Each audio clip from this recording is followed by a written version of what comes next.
मध्ये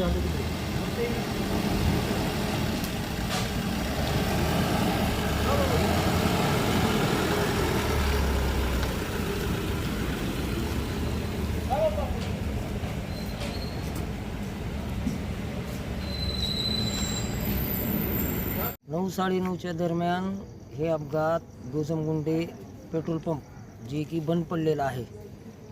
तर आमची मंडळी गल्लीतली रॉयल फंक्शन हॉलहून वलिम्याचा कार्यक्रम संपवून तिने बोधनगर येथे जात असताना गणेश मंदिराकडे ऑटो वळल्यानंतर राजीव गांधी चौकातून भरधाव वेगाने पिकअप येत होता आणि त्या पिकअपनं ऑटोच्या मागलच्या टायरच्या साईडला जोरदार धडक दिल्याने ऑटोमधली जी मंडळी होती ती सगळी ऑटो पलटी झाल्यामुळे बाहेर पडले.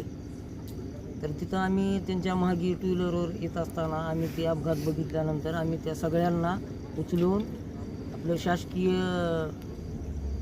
सिव्हिल हॉस्पिटलमध्ये आणून ॲडमिट केलो. तर ॲडमिट केल्यानंतर त्या डॉक्टरने एक जण जागीच मृत्यू पडलेला आहे म्हणून आम्हाला कल्पना दिली. तर त्याच्यामधले 2-3 जण सिरियस होते, त्याच्यात एक जण जास्त सिरियस असल्यामुळे आम्ही त्यांना सह्याद्री हॉस्पिटलमध्ये रेफर केलो.